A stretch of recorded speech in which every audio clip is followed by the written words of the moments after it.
Recorded July 15th, 2024. Good afternoon, Rod. Good afternoon, Ray. What it be like? What it is? What it ain't? Is this the middle of the year already? July 15th? It is the middle of the year. Oh my It goodness. is absolutely the middle of the year. We're actually on the other side of the middle of the year. So That's right. yeah. It's wow. Yeah. Wow. Yeah. It is storming here, by the way. Oh, great. It's storming in upstate New York, and time is an illusion. So I have no sense of geospatial relationships or time. So it's always a surprise to me. I live in a world. Those go hand in hand. So yeah. Yeah. It's storming in Atlanta. And you're right. Time is a construct of man to help explain natural phenomena. Actually, time is a KQL query.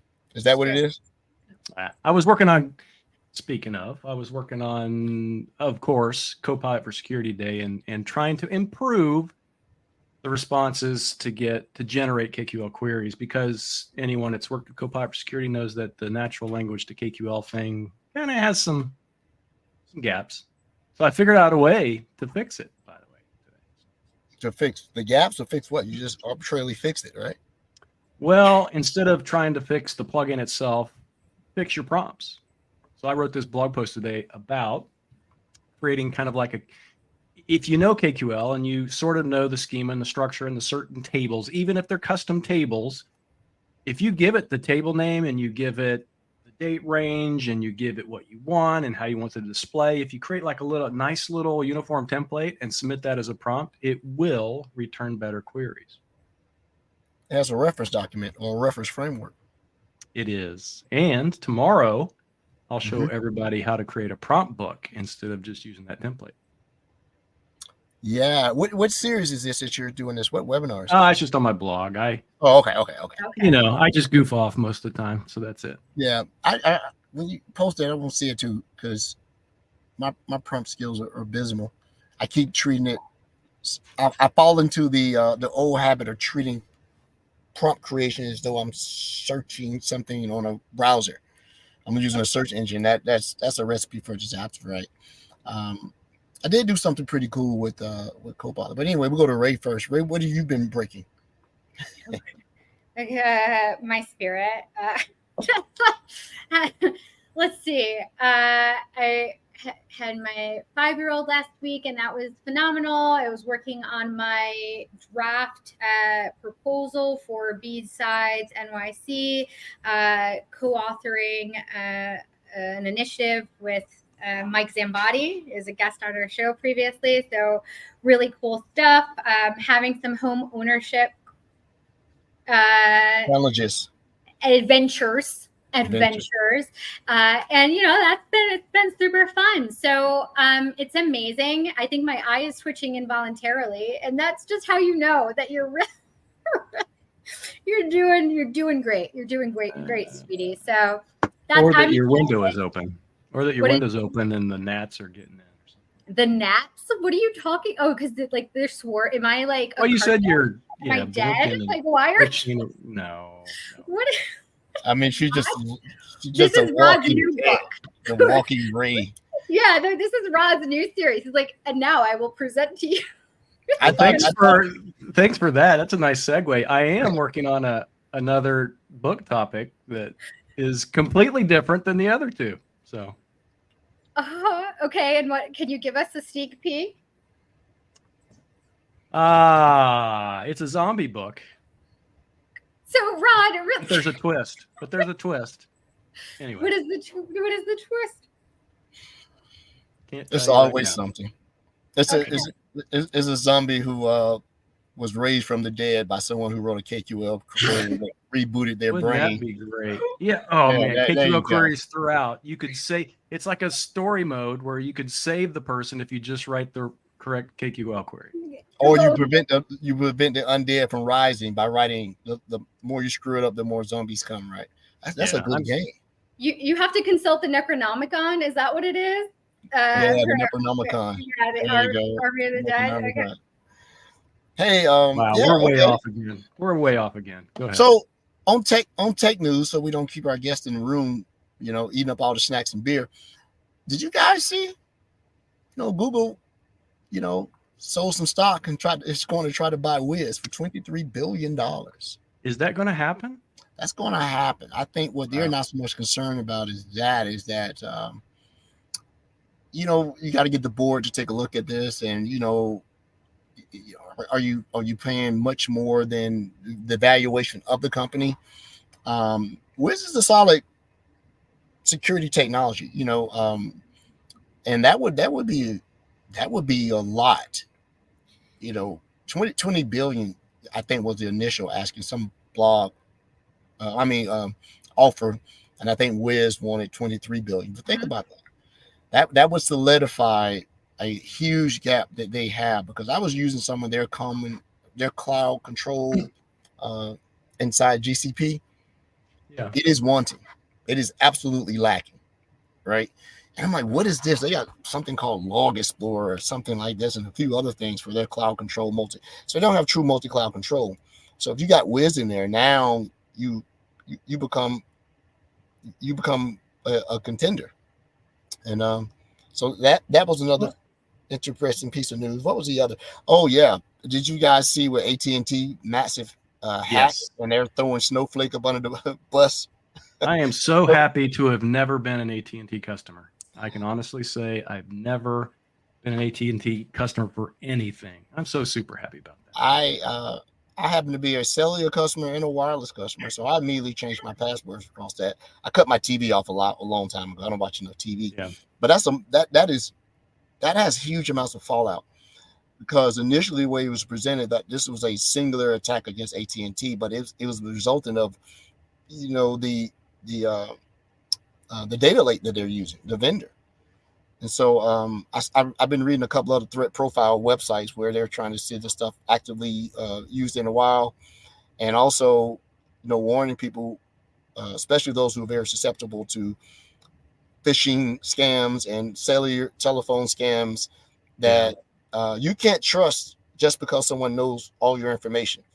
Right. Just because they can call you with a high degree of certainty and say, this is your email address, public record rather. This is your phone number, public record.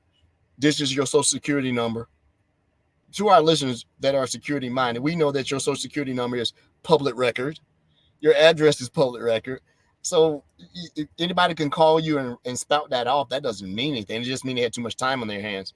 And you have to have some form of, hey, I think we got a squatter that's just joined the show. Well, who is this gentleman on the show?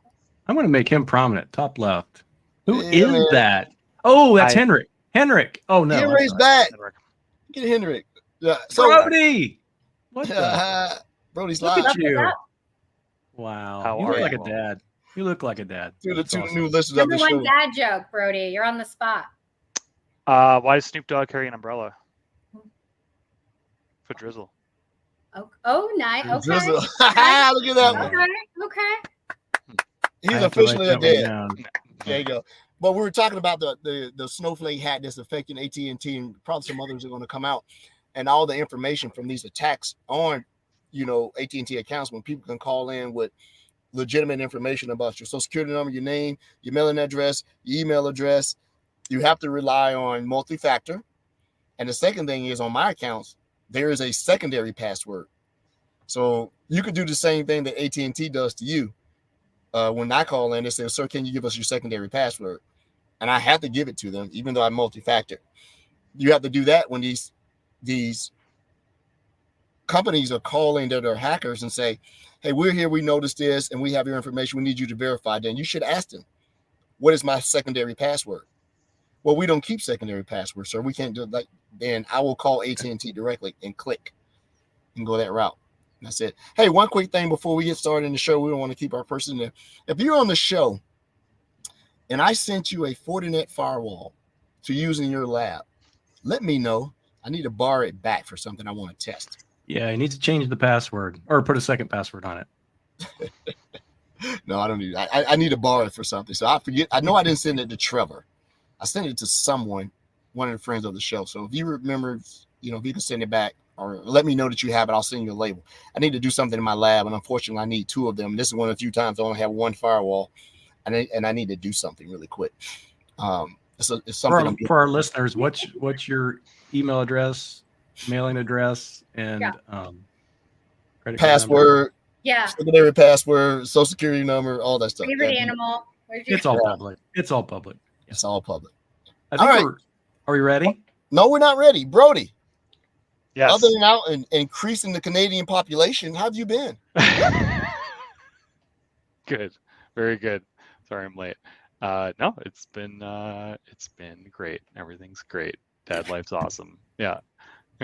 Trying to figure out how to get my webcam set. I got to set my whole office. You look a little. You still have the new parent. Like everything is good. Everything's great. Everything's under control. No problems. And no sudden movement. Yeah. Steady, but that's yeah, okay. no, everything. We love you, Brody. I just don't like my camera angles. I'm very upset. I got a new office and I need to build it because I kind of stopped building it when the baby came.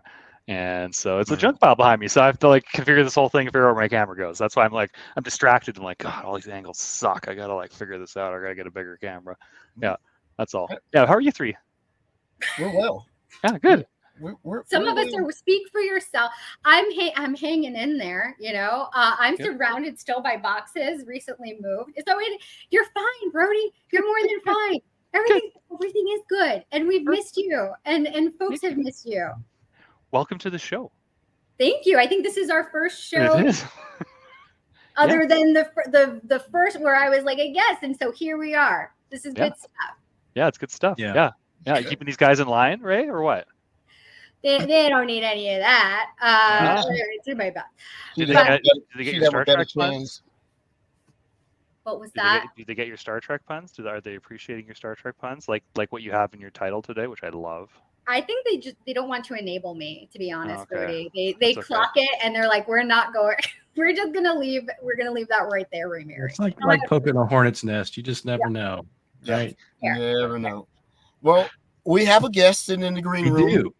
And we want to go ahead and get that person on. So we'd like to welcome Michael Melone. What's up, Michael? Hey, everybody. How y'all doing? Doing all right, man. Life is fair. Life is very fair. How are you doing? Doing good. Trying to beat the heat down here in the Florida area. Congratulations, Brody, by the way, on being a new father. Thank you, Michael. You look very well rested, much more well rested than I remember being back in the day. The camera angle's hiding the bags under my eyes, but I appreciate that. Yeah. Yeah. Doing that. Michael, what did you do in life that ended up as punishment by being on this show? How did you end up on this show, man? So I've known Ray for a bit. She mentioned that you guys had. I heard about y'all's show, and it sounded like a really great opportunity to kind of meet up with everybody live and talk a little about where it came from and everything, and what y'all are up to, latest trends and such. Well, Mike is the man. Mike, like internally, right, and like extra, like you were on Dart. You were the guy people call if they have a problem, and you were the guy that they don't want calling them to let them know they have a problem they don't know about. Like you are just the dude, and you have your own YouTube channel. You have taught classes at the university level. You are a world-renowned presenter. You do it all. You have you're part of Defender Experts. Obviously, you have a team and you have wonderful leadership, and the folks that you mentor and kind of nurture professionally, they are incredible, and it's a reflection of your talents and your skills. And I'm excited for the world to get to know you more. So please tell us exactly who you are and your origin story, Mike. Yeah, absolutely. Yeah, so I've been in cyber for a bit over 2 decades now. It depends on how you define security. I used to work in ECM, DCM, and such back when I was in the military, so it's sort of cybersecurity related, but not quite the cyber we know today. But that was back in 2000 to 2004. Did a number of years in government contracting, came to Microsoft in 2010, so I've been here for about 14 years now. And actually, my background is in systems administration. I always had like this passion for cybersecurity, right? I got my CISSP back when I was a sysadmin, did all that kind of stuff, but we didn't really have the same type of capabilities and the same type of visibility that we do today. So targeted attack and all that kind of fun stuff wasn't really quite a thing. Over time, though, actually, I was working at my customer as a platform's premier field engineer, which is kind of like a Windows Server consultant, if you will.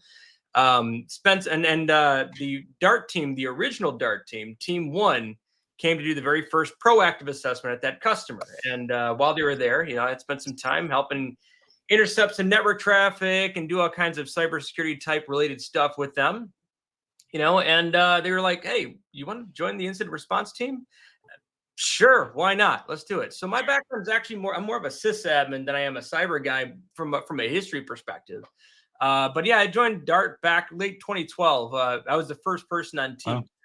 And for those who aren't familiar with Dart or the detection and response team, it's gone through a couple different names. Back then it was called MCS Cyber. There's a whole bunch of different history behind that. But effectively, what we specialized in is we specialized in hands-on keyboard attacks. Basically, we have a determined human adversary, APT type situation.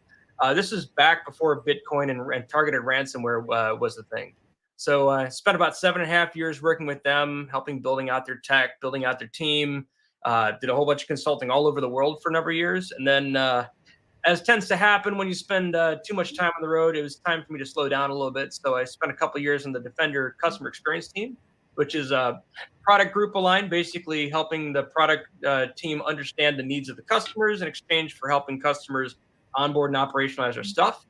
And did that for a couple of years and kind of missed that pointy end of the spear. So I came over to the Defender experts team a little bit before it started up. And I work on the Defender Experts XDR team. So I'm one of the analysts on the team who does basically manage XDR services. So kind of keeping an eye on customer networks, making sure there's nothing bad going on, remediating, providing recommendations, all kinds of fun stuff like that. Very cool. Did you do time with Drew Nichols on the Dart team? I was one of the guys who helped who referred Drew Nichols. We had him one of our customers, and so he was the first one. So the way one of the things that how Dart operates is they've got a capability that's kind of like an auto start of every endpoint in the enterprise, and then we sort of diff it in all different ways. We have signature detections and statistics and such. And this was I want to say probably 2014, 2015. And I'm at the customer, and Drew is actually there as a MCS consultant, a Microsoft Consulting Services consultant for that customer for other reasons. And he's sitting in the room, and he's the first guy who came up and says, "Hey, you mind if I take that data and see if we can run machine learning on it?" I'm like, that's the kind of mindset that we need, is somebody who's willing to take a different approach, because all the Azure ML stuff was it was pretty new back at that point in time. So I spent a number of years on the road with Drew. Good guy. Yeah, I have the pleasure of working with him. He's been on the show a couple of times, and he is a good guy and very, very sharp. Super sharp. Yep. And I saw your name. I haven't had opportunity to work with you while I was on the Defender Experts team, but I seen your name come across some emails and things. And we've had some folks on, I think, that may have mentioned your name. We've had BB Rogers on, and we've had Brian Hooper on. I don't think we were able to grab Chris Riggs in time. His schedule kept being a little bit wonky to get him on, but good. So let me ask you a quick question.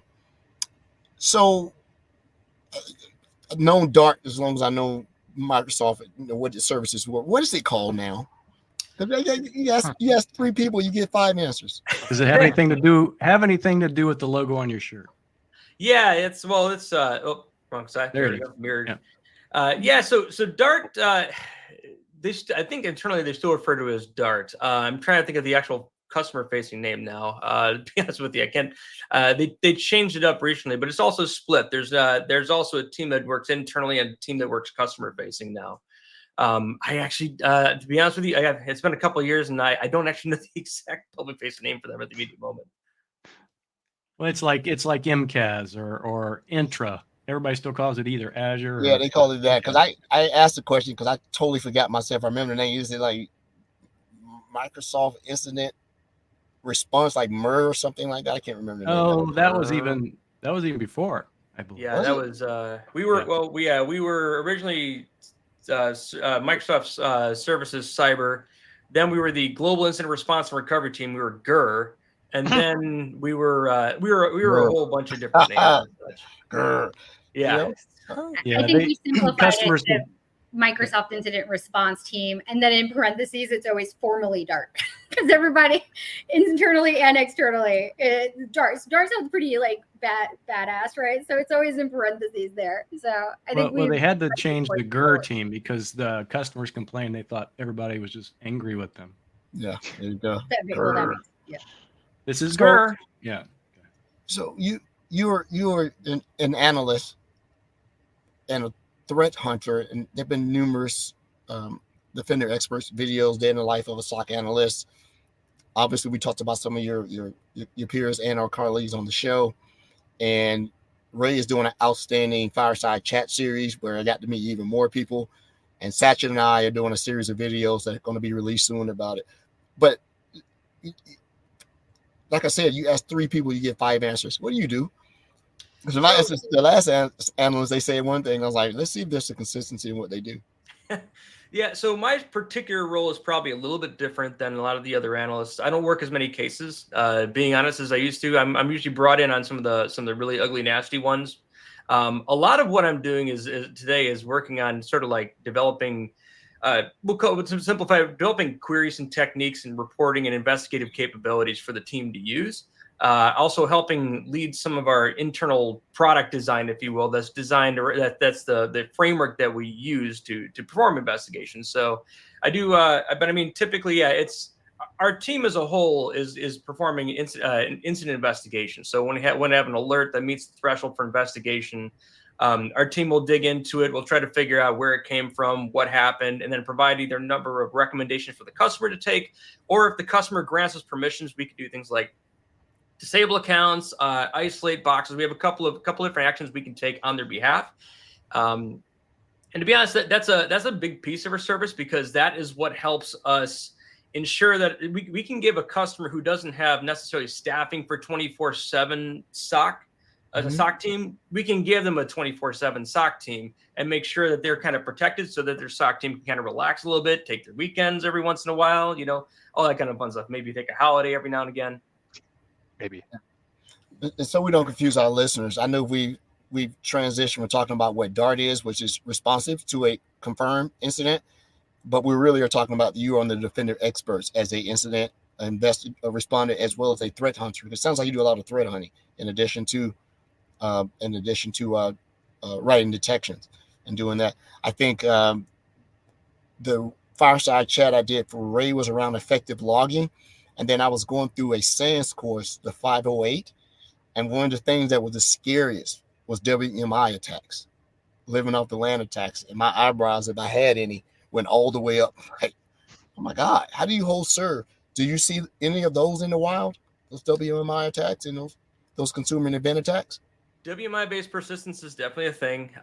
We see all kinds of random stuff, and we see it from different vectors, right? And I'll be honest, the scarier ones for me most of the time are the adversaries who do a great job acting like sysadmins, because it's kind of easy when you see this funny looking PowerShell script launch from WMI. I'm like, that doesn't look right? You've got somebody who's taking the web dev and they're doing a run dill, calling the web dev DLL, saying download cookie, and then it's some strange URL. I'm like, that doesn't look right. That's pretty easy to pick out. But when somebody is using perfectly legitimate tools and otherwise, legitimate admin credentials, it's very difficult sometimes to discern an adversary from a legitimate admin. Those are the ones that, honestly, the ones that keep me up at night more than anything else. WMI, though, we do definitely see some WMI. A lot of QR phishing. So the product just deployed a really cool capability for MDO to be able to pull the links out of these QR codes, which is really helpful now. Because one of the challenges you have with a QR code is you can't rewrite it with safe links, so you can't get in front of the click. You also typically go from a mobile device or something like that when you go into a QR code, so you don't really have an opportunity to stop it. And if somebody puts in their credentials, all you're going to see is the logon most of the time. Yeah. So these new capabilities really help us out quite a bit. So QR codes sound like they're pass by. Did I say it right? Drive-by attacks. Like you scan it, and that's the payload delivery on that. That would be cool. Just go all to the restaurants and just stick them on their tables. Order here. Well, the all the restaurants. Go Yeah, put the it. challenge we have is phishing with them because people will make it just an image attachment. And before the QR capabilities we have in Defender for Office, you just see a picture was sent. So it's a fish as legitimate as any other, unfortunately, in that scenario. Yeah, they interviewed the guy that helped create the QR code, or maybe the team, and he honestly said they never thought it would be used as an attack vector. They were just trying to simplify URL stuff the same way with tiny URLs and that stuff like that. That's really cool. And you're right, sysadmins, that's the ones that are hard to find because, I mean, people they may be good at locking out 3389 RDP external to internal, but they're allowing it to run rapid internal, right? And then use it, instead of using PowerShell for PS session or invoke, that kills you, right? So what's the scariest thing that you've had to work on the last month? In the last month. And we went full names and details, please. I was just saying, I don't know if I can really go into too many details about it. Especially since I'm working don't with say customers. AT&T. High level. Yeah, I mean, we've so luckily because we work in security operations, the majority of what we're dealing with is mostly like phishing attacks, a lot of suspicious logins and things along those lines. They're not if we're doing our job, most of the time that's the type of stuff you run into. We have had a couple scenarios where customers are, we'll say, pwned before they join our service, and then we get the after effects of it. We start seeing if suspicious post-breach activity. That's always an interesting scenario to deal with. But yeah, it's as we are an ops team, most of what we're dealing with is proactive stuff if we're doing our job right and the customer has their stuff set up properly. Every once in a while, though, we do get something interesting. You made a good point about them having their stuff set up correctly for a presumed breach, because one of the co-creator of this podcast and a friend of the show, Frank, said that that's the biggest thing. The response team spends 2 days just trying to get the right login in place, right? That was one of the things. So when I was on Dart, one of the biggest challenges I had was people use. So when we started seeing attacks on ADFS and such, because we started seeing more cloud service stuff, right? This is, or maybe people would do ADFS authentication for their, at the time, Azure Active Directory identities and such. So the problem we always ran into was, well, the ADFS box lives on-prem. It's probably behind some sort of a load balancer. There's a NAT. It might be behind some geo load balancing capability or geo routing capability. Well, there's another network address transition that's going to happen. Now, if an adversary comes from their IP address, they hit that load balancer, and then they go through one or two other things that change the address. By the time you get to the ADFS box, the authentication, where the actual authentication is taking place, they're using some IP address that's changed 2 or 3 times. Now, if you want to chase that back to the actual original source, you got to have logs from every single one of those things and every single translation. And what you run into a lot of times is customers have maybe good visibility in their web logs and such on where authentication is happening, but they don't have a SIM pulling in all the information in the middle, so you can actually stitch that whole story together and figure out where it came from. It's kind of an interesting situation because people always think about, I need to log where the event's happening, but it's also everything in the middle that has a potential of switching things up on, Yeah. So you say you've been at Microsoft since what? Did you say for 2014? Is that right? 2010. 2010. So what has changed from a security perspective, or at least your approach or the things that you deal with in that number of years? Because I assume you went from mostly on-prem and now you're starting to deal with cloud-based attacks. I'd like to kind of sort of, I guess, understand what you see as some of those changes are, but do you still focus, or is the focus still mostly on-prem, or are there more cloud stuff? So yeah, that's a great question. It's changed a lot. So when I started back in Microsoft back in the day, I was a sysadmin. I came from a defense background. A lot of the security approach was what I like to call target hardening, right? Apply a secure image to the box, put a firewall around it, and everything's all well and good, right? Nice and simple. The reality, though, is when we started, when Mimikatz and other pass the hash tools started becoming more commonplace, it changed the game significantly for on-prem. So it used to be you would look for a suspicious network connection we're looking persistence point, and like at that point in time, like that's your scope of investigation. The game was changed when you had pass the hash come into play, because pass the hash created 2 pivot points. Now it's not just the endpoint, it's the identity. And you can go from endpoint to identity to endpoint to identity to endpoint to identity. And that's that whole thing. Mark Simos has tons of diagrams and talks he's done around, the tier 0, tier 1, tier 2, the original model we had. So, and it was all about trying to keep the adversaries at the low tier of credentials, right? We want to keep them in user space. And so a lot of it was identifying that. Credential hygiene was the number one thing, and it's still a big thing.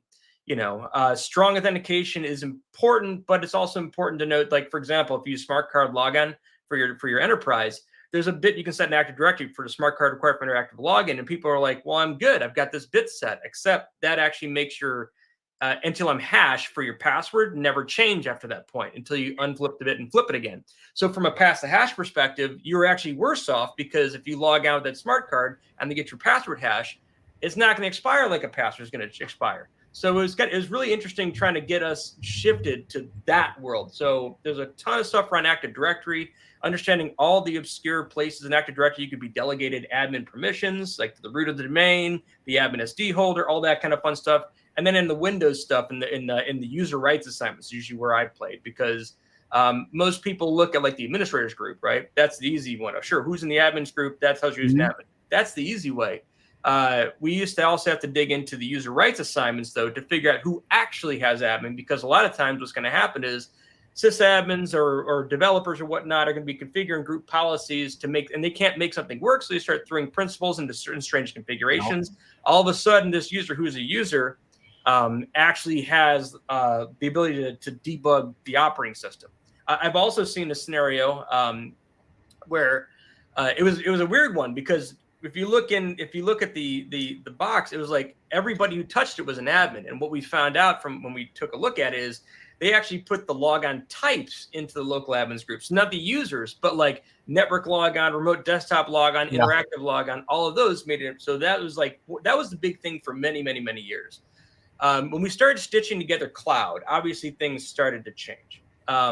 We started getting into conditional access, and that kind of became a thing. The morph towards cloud definitely changed the game a lot. It showed where we had gaps in visibility, and it makes things a little bit more difficult, because before, at least, you had a central point you can go after. When you have the cloud, you got to have that telemetry from all different sources, and then grok and analyze it. It's a totally different kind of skill set, to be honest with you. Looking at registry keys, process, auto storage, process launches, all that kind of stuff is completely different from looking at like cloud access security broker logs and those types of things, right? Your concept of the idea of exposing your authentication to the world is a totally different concept than auth only happening over Kerberos or SMB inside of your little network. And then it's pretty easy to map out where the auth's coming from. So the idea of geo, doing geo anomaly detection, looking at user agent string anomalies, we got into when we started getting into managed devices with Intune. There's all these different pivot points you have now, and all these different things you have to kind of put together to put the picture together. The good news is once you find it, it's usually a bit easier to track somebody, because there's some consistency most of the time. But it's a totally different thing. And that all started, when we started connecting Active Directory with Azure Active Directory, and we're moving more and more towards a cloud-centric world. And the good news is it does give us a better, I would say, control. And since things are in the cloud and security was pretty tight when the cloud became a thing, you have better visibility in a lot of cases, out of the gate. So there's bennies to it, but there's definitely a lot of new challenges. Now people are using overprivileged OAuth applications. That didn't exist, 5 years ago or something like that. I want to say off the top of my head. And it's a totally different concept. So do you think, I guess, the skill set has kind of stayed the same? So if you've been doing this for a long time, your experience is key, because you automatically know how to kind of track these things and identify the IOCs, which we talked about a little bit earlier. But has the tools improved enough that you need less of a skill set these days? Because I think sometimes people are under the assumption that, hey, if I get all of these Microsoft tools, I don't need those skills anymore. Maybe it's not Microsoft tools. Maybe it's, some other competitive tool. I don't need that skill set anymore. Are we even there at that juncture? No. And so here's the thing. Well, so one of the challenges, you bring up a good point, the skill set. And the skill set, we keep looking at things and we make them broader, right? Usually whenever a new technology comes into play, or like cloud, and now we've got generative AI, and that's a whole new thing, right? We always look at it as like, oh my God, there's a new domain, right? There's a whole new thing. And I like to go the other way around. And I like to try and take those things that are complex and simplify them, right? And the acronym that I put together back when we put together the compromise recovery framework was the ABCs of incident response. So you always have authentication. There's always an identity concept to no matter what the thing is, right? There's always a backdoor mechanism, a mechanism to control the thing that you're interacting with, whether that be a human that you're tricking into clicking on a link, whether that being a network interface, a piece of malware that's running at a web shell. There's always a mechanism of control. There's always a communication channel, which is a path that the adversary uses to get to that control point. And there may or may not be data depending on the current stage of the attack and what actually just happened. You have to look for the CIA triad around data. Mm-hmm. So that aspect, so what we got really good at is we have tons of data and tons of detections. So we can figure out these anomalies better. We do have a lot of auto remediation capabilities, and that's evolving, especially with machine learning and all these great new technologies that are coming out. It's like that side's getting better. But the problem is the adversaries are, as new platforms, new capabilities come out, there's new persistence points, new control points, new ways of doing authentication appear. And that we're always going to be catching up because technology is going to be coming out and evolving the landscape. And then we're going to be trying to figure out, okay, how do I map this to the cyber domain? What does the detection on this new thing look like? And many times you don't even know what it's going to look like until somebody innovates and creates it. So there's always going to be that, because you're going to have something suspicious that's going to pop up. And as a result, you're going to have to pivot and, adapt that ABCs of incident response to that. Well, from that skill set perspective, though, I guess I think the way I look at it, that skill set is still super important, because it doesn't matter what tool you use, you still have to take kind of the same approach, right? You still have to have the data, you still have to know how to monitor, you still have to know what to look for and stuff like that. Which kind of leads me to my next question. How do you stay up to date? You've gone from this whole story at Microsoft from 2010 to today and all of those different changes. And we know that the security targets are always changing. How do you stay up to date? How would you tell our audience some of the best resources that you utilize? Sure. Yeah. I mean, there's a couple of pieces to that. There's a lot of great innovation that goes into the products. So staying on top of what product releases for whatever Microsoft or otherwise, whatever your security stack is, know what the new capabilities are, because that's going to be your signal. Knowing your data, they kind of go together in a way. But like one of the big things that I loved about the Defender stack is advanced hunting and the whole KQL, the ability to hunt yourself, right? Like that's a big piece, and knowing what you know, or knowing what your enterprise looks like. The other side of the house is kind of knowing what's coming, what's in the threat landscape. Most of the various analysts and myself, we follow a lot of blogs, a lot of cyber news. I watch the Hacker News is one of my personal favorite ones. There's a whole bunch of different sources that are out there. Also, if you have any proprietary threat intelligence sources and such, that helps out as well. Just kind of see what's currently out there. But your network is typically your best bet. I'm not the network as in routing packets, but the network as in the people flow logs. Yeah, that's the best. Exactly. That's everybody loves a good packet capture. Yeah. But no, it's a lot of the stuff that we pick up. Nobody's going to be an expert in everything. Nobody is omniscient to the super point where they can see every single thing that's going on. You're going to have different people who specialize in different things and pay attention to different threads or observe different things. That network is super helpful, and at least getting tipped off to a new technique And then from that going on your own research. Yeah. I always wonder about that because I know, my process and the things that I monitor, but you can't monitor everything. Just like you said, you can't know everything. You just have to resign yourself to that fact. But I feel like I'm hogging the conversation. Ray she's No. like chomping the bit to ask a question. So I'm I passionate get on it. Mike day in, day out, but I'm Yeah. so pleased that the community gets to see him in action, and your questions were spot on. Mike, pop quiz.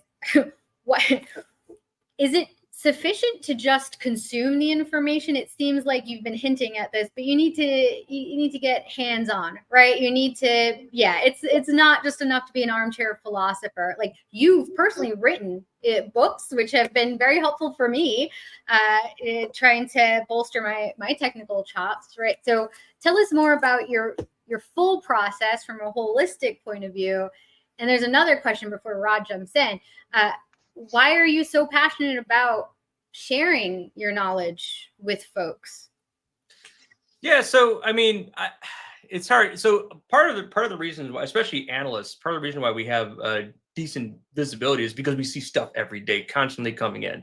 And as Defender X or XDR, we see it from multiple customers. So, and that's actually one of the benefits also from having been on Dart is you get kind of inundated with all these terrible scenarios that customers find themselves in, and that's a lot of it. That's where you learn a whole lot of stuff from, and eventually you get to the point where you start making frameworks out of it, and that's kind of the goal is once you can make that framework out of it, and then you can apply that framework elsewhere.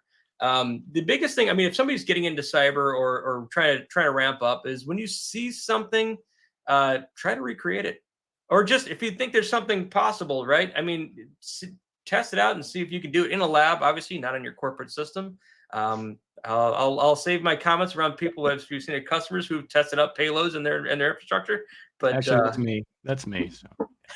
So. Yeah. So I mean, but the biggest thing is you got to actually do it, because the thing is it's one thing to read about it in a book, right? You can read it about it in a book, and it's like, oh, cool, I just learned this new technique to do blah blah blah blah blah.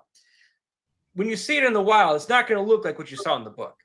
It's going to look a little different. And the only way you're going to really kind of grab that, I think, personal opinion, is if you play with it and you in a lab and you see what it looks like in different scenarios. Like, oh, can I do this? And that actually, so the funny thing is that kind of branches a little bit into, like, when we were building a compromise recovery, I mean, there was no textbook way to do a compromise recovery, right? I mean, because every breach is different.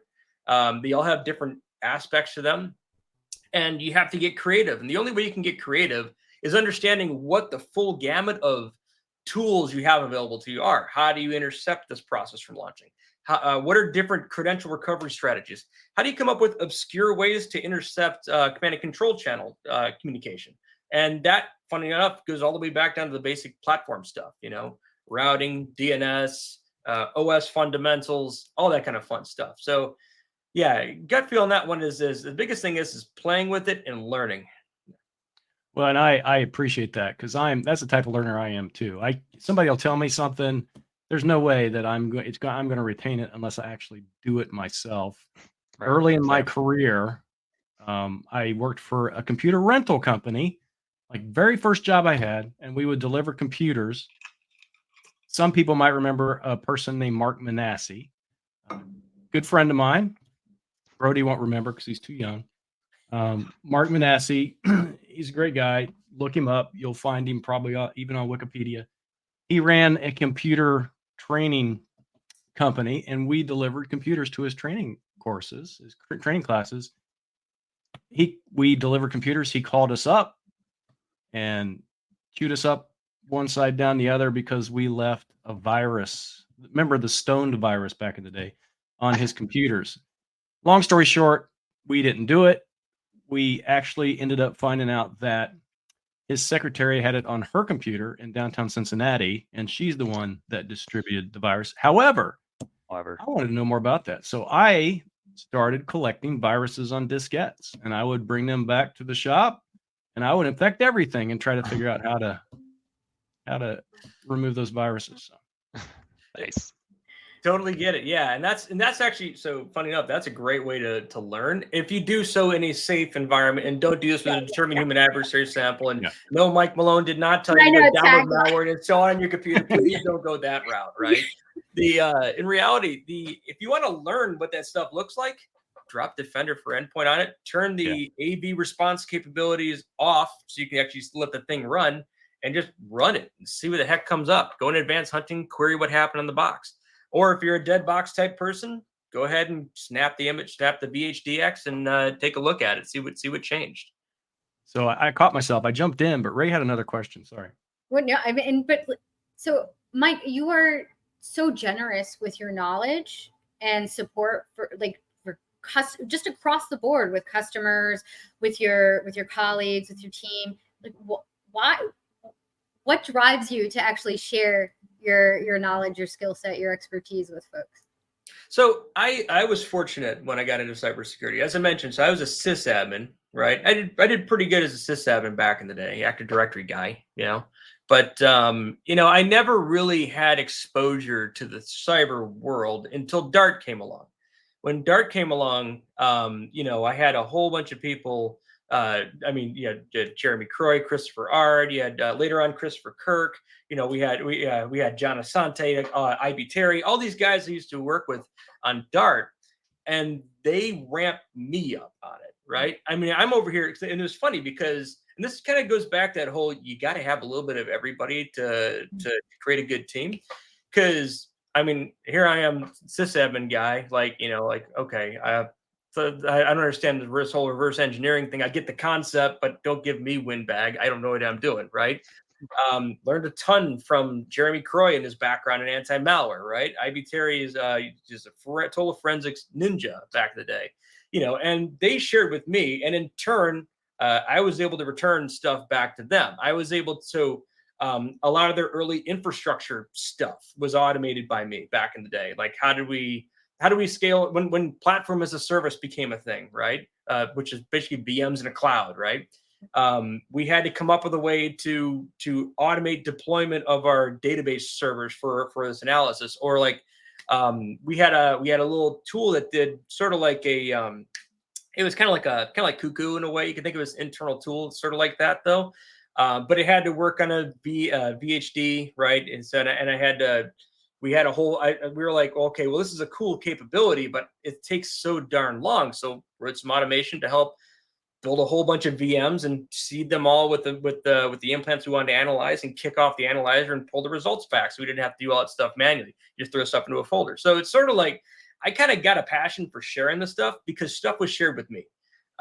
That's the reason why I'm here. I wasn't, magically. Yeah, it materialized this way. Your composition of all of the contributions from other people, and so you're compelled to pay it forward, and you show up that way. So kudos to you. Absolutely, yeah, and it's also just because it's such a fun field, to be honest with you. It's not static in any way, shape, or form.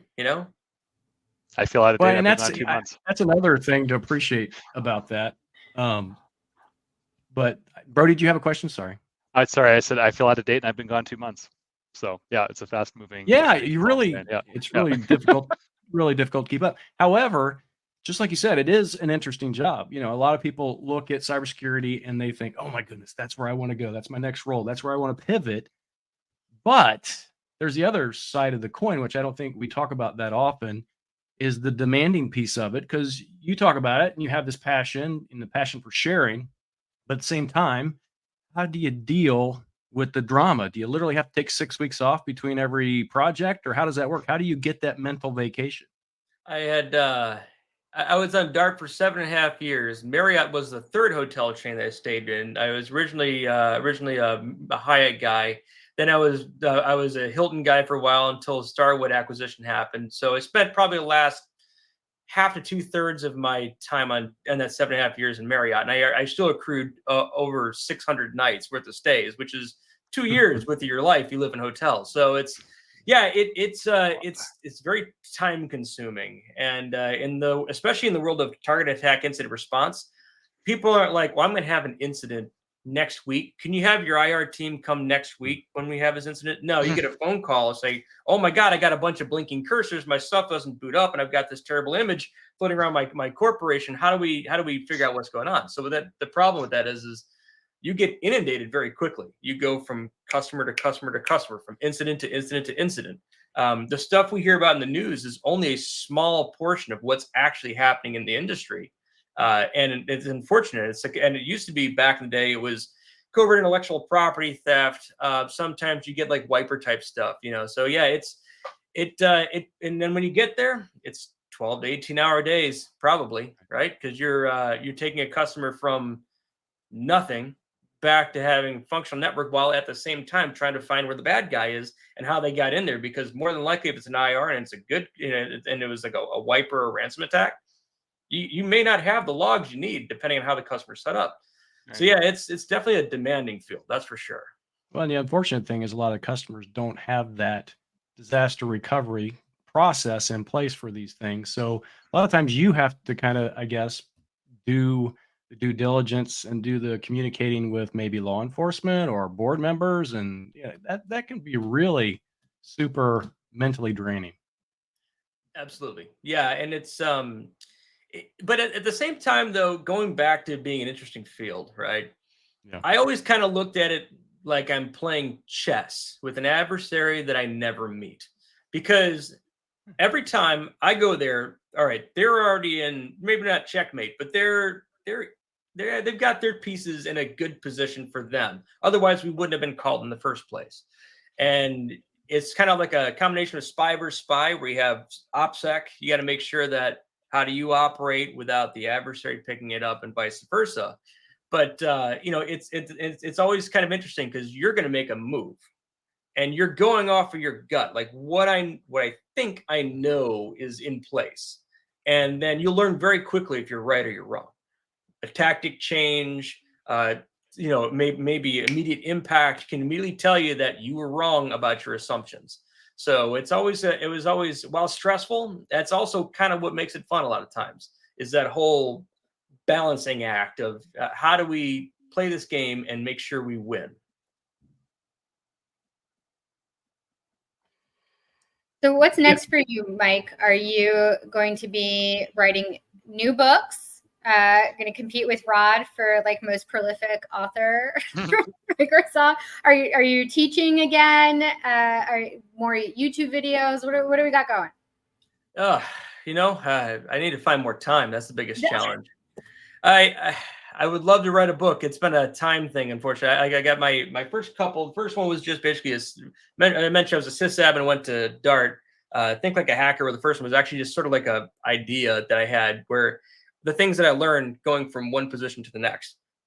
Designing secure systems is way more theoretical in nature. It's about generalizing what an attack looks like, to the point where you can unify human process, physical security, and cybersecurity using the same model. And how do you trace between that, right?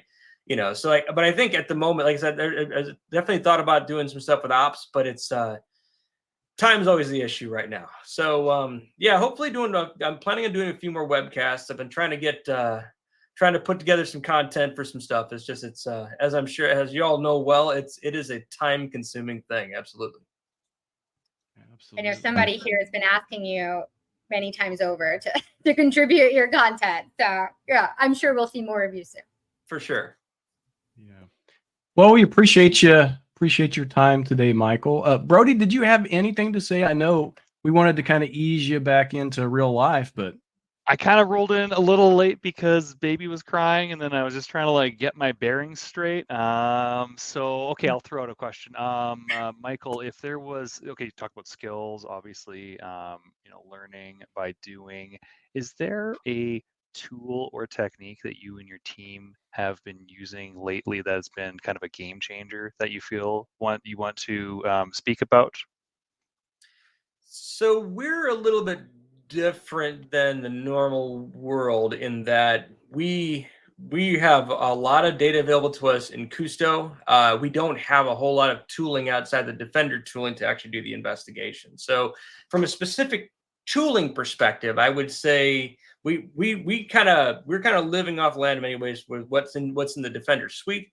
But Custo is our weapon for the most part, and we've done a lot of work to try and figure out. So one of the challenges you have is, how do you tell a story of what happened? Like, what are the various ways an analyst looks into an entity, right? We've got this whole concept of you have recent alerts, you've got threat intelligence, you've got timelining, blast radius, which is effectively entity relationship type stuff. And like, how do we codify that? That's been the big challenge, right?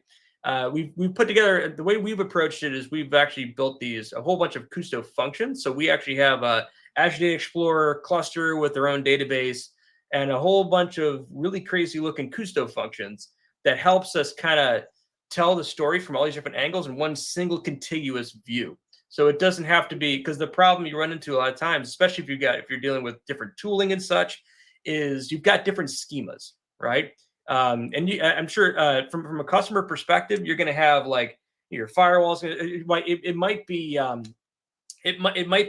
what's that standard in the log? Common security CSF, common security log form, I think it's called.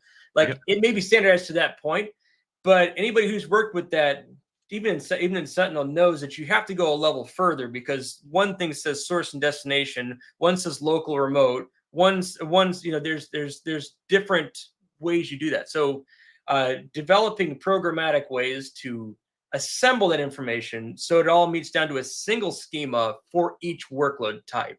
Like, timelining has a very distinct way we look at it. For timelining, which is probably where we spend the majority of our time, I would say, I estimate, the big challenge is how do I stop horizontal and vertical scrolling? How can I string concatenate contextually the most important pieces of a specific event in a single column, so the analyst doesn't have to fly left and right to figure out what in the heck happened in this row? Same thing with vertically. We're working with ways that we can dynamically highlight specific rows based on certain entities that the analyst is tracking in that context, so that you don't have to go vertically all over the place. Like, that's probably one of the bigger areas we've done a lot of innovation in. And so I would say the tooling that we've been putting together is our own stuff mostly. We're assembling a lot of ways to work with data and improve it from an analysis perspective. That's very interesting. You got my interest piqued. You gave me an idea, something to do. Co-authors, I see it. I see a collab in the future. Well, we don't normally utilize Custo functions for Copilot for security. We're generally just creating the query and then running a subset. But if we could do it in Custo functions instead, we could minimize the. Anyway, sorry. We have a question. We do. You do? I said we, not the royal we. The we. There. We as in me. No. I believe Andy has put in the chat. Does Michael have 3 top tips to aim for the life of an IT pro covering security? So IT pro covering security, or somebody converting into security. So if you're, I'll see if I can cover both. Let me see if I can do it. Yeah. So if you're an IT pro and you're getting into cyber, right? Identity is really the thing. A lot of it's identity and OS fundamentals is all of our stuff. But if you're an IT pro, you probably work a lot with the OS fundamentals. But only some people really get into identity. Typically, the people who are like authentication admins, that kind of stuff. You manage your, Enter ID, Okta, on-premise AD, whatever that might be, right? Understanding how authentication works is a big piece, especially getting into it from a cloud perspective.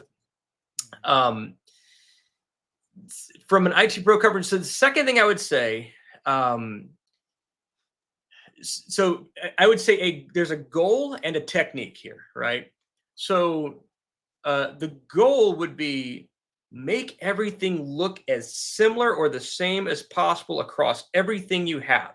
And the reason that I'll give you, I can't name the customer, but there was a customer who did proactive assessments regularly with us. And they were a large organization who had an amazingly consistent network, which means the second we start going out there and we find some signal, I immediately know if it's anomalous. The problem you run into is especially in incident response work is there's inherent anomalies everywhere. And then, so I would say work to standardize to the greatest degree possible. And you're going to find that highest degree of standardization, hopefully, in your authentication infrastructure. If you have something mess around in auth, then you got a problem, right? The second tier would be, the Mark Simos tier, tier one, right? We'll say your server infrastructure, if you will, right? And you at least make it consistent among itself. So by consistent, I mean no random programs. It should be the same auto starts, as much the same versions. It should talk to the same destinations. If it doesn't, and here's a funny tip, even before I was in cybersecurity, I was working in my favorite tool to use when I was a consultant was we had a Securify. Is it Securify? It was an anomaly-based IDS. I used it for systems administration. I used to find out how my machines were misconfigured by looking at the anomaly-based IDS and saying, hey, why is this thing sending DNS requests off to Narnia? Right? Like, it was a great tool for systems administration. So baselining can take you a long way. And then knowing what that baseline looks like is handy, right? If you know what normal looks like you're going to have a heck of a lot better time trying to find those anomalies and strange things. Third one, I would say IT Pro covering security. I mean, there's conditional access and those type of things are really, really, really impactful. I would say if you're covering security in there, as much as possible, ensure that your authentication is obviously strong authentication, MFA or something along those lines, right? But it's coming from a trustworthy source. Because a lot of times, and this is a challenging thing to implement, because everybody wants to use their personal device to access corporate stuff and all the rest of that stuff, right? If you can find a way as much as possible to rein that in and have authentication using strong auth from trusted devices, it's going to be much easier for you to identify and potentially prevent any cloud authentication funniness. It's much easier. It's a challenge to implement, but once it's in place, it's a really effective defensive strategy. Nice. I have to tell you, I just interject real quick. I love that second tip, because the way I read that question is, I'm an IT pro. Security it's required, but it's like my secondary role. I don't have enough. One or the three things. And that second one, I think that is probably the best tip ever. Make everything as similar and as consistent as possible. So when you know something is wrong, it's actually wrong from a security perspective. So I love that. Yeah. That's awesome. Yeah. No, trying to get people to buy into that is the hardest part. A large organization, but yeah, obviously you don't be chasing ghosts all the time. Well, there's a lot of old equipment. A lot of organizations can't move forward all at the same time. There's a lot of technical debt. It's really hard to maintain that. But if you could maintain that, oh my goodness, you could do IT pro and security, the sysadmin and security at the same time. Okay. And you're going to have that. There's going to be inherent anomalies no matter what. There's always going to be 1-offs, 2-offs, 10-offs, 50-offs inside of any environment, right? Yeah. The way I would handle that is, I don't know if anybody's a fan of the old NSA Rainbow series and the old research and such. There's the Bell LaPadula and the BIBA model, right? The BIBA integrity model was so basically treat those systems as low integrity systems. Cordon them off as much as possible. If they're going to be inherently anomalous. Where is that? Your workstations, right? What's the best way to cordon them off? Put them on BYOD type infrastructure instead of your intranet. Heck, make everybody connect remotely. I'm sitting at home connected to work, right? Anybody who gets into my box is only going to get what you might be able to get. I don't think I have anything on the net that's even interesting in my house, other than maybe my Ring camera. Not a challenge to anyone, just to make sure we're not this is not a CTF with my. We'll wait. Yeah, we're going to wait real quick. Anyone listening, go ahead.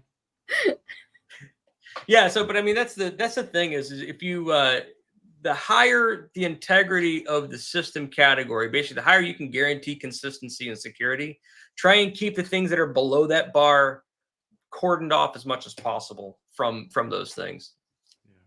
Yeah. That's great.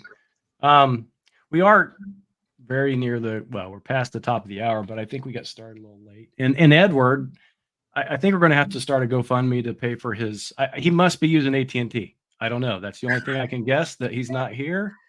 He's using AT&T, and he got hacked He somehow. shared that the weather. He was Right. Yeah. doing something, and the weather. That's weather's an excuse. friendly. Weather's an excuse. Yeah. But, I accept the fact that probably a number of different groups probably have a lot of my personal information somewhere. I just want to know why they need so many copies of it. That's what I can't figure out right now. Yeah. Well, if it's government, you know why. They just, I don't know. Yeah. Yeah. But Michael, thank you so much. Ray, thank you for inviting Michael. This has been super awesome. I think we got a lot of great information. Again, going back to that second bullet point, that made my show right there. Seriously. That's good, Rod. I'm not even joking. I know shining star. Ed knows shining stars. I know shining. You bring the constellation together. Come on. This is good stuff. Yeah, it's awesome. And it's great to have Brody back. I definitely appreciate you all having me on. It's been fantastic. Well, we appreciate you coming on and taking the time to do that. It's awesome. And of course, you got to come on when we got Brody back. So Brody said that he was late tonight, but he's like 6 weeks late. And we're like, when's Brody going to show up? I keep looking at my watch. Surprise! But seriously, thanks, Michael. That was engaging. We appreciate that. I'm gonna check out your books. I need to get back in the game. Maybe some reading will help. So, Michael, I think I have your blog. I posted that a little bit earlier on the show. Your YouTube channel. If there's any other resources that you have that people could take advantage of, send me those links, and I'll make sure we get those in the show notes. Because again, it's one thing to be super smart, super intelligent. It's another thing to have all of that and then be a sharer, because I think honestly that's the most important part. So I truly appreciate that. Agreed. Absolutely. Keep it up, Michael. Thank you. All right. Next week. Oh my goodness. For those listening in or watching, well, I'm coming on next week. No. We're actually having the authors from the Microsoft Press Definitive Guide to KQL on next week, and we are going to give away 2 copies of the book next week on the show. Goodness. We haven't figured out how we're going to do it yet, but it's going to happen. So everybody needs to tune in next Monday, 5 p.m. Eastern time, and you have to be tuned in live to get the chance to win the book. And it's not really a winning thing. It's not like it's a race or anything. It's not like it's the first one here. Literally like a raffle. Like, how are you going to select the winner? You have to have some kind of raffle. So I floated some ideas. Edward shot them down. I think classic. Maybe he has some ideas. We'll just figure it out. We'll figure it out. It's gonna be corrupt. It's gonna be a total corrupt decision. Just so Oh yeah. It's gonna be last minute. I'll probably just keep them myself. I know it's going to be user not Rod. It's like, oh, Rod, you're so amazing. Can I please have both of those copies? Speaking of Michael, you probably know Matthew Zorch from Australia. That he was on the Dark Team. He's been on the show a few times. He was one of the co-authors of this book. So awesome. Yeah, there you go. You can cross-sign each other's books. We'll see Matt next week as well. All right. Anyway, thank you everyone for joining us this week. We'll talk next week. Hopefully we can invite Brody back. I'm sure Ray will be here, and maybe Edward will have paid his cellular bill. All right. Great closing, Rod. Good job. Thanks, Michael. Thank you, Michael.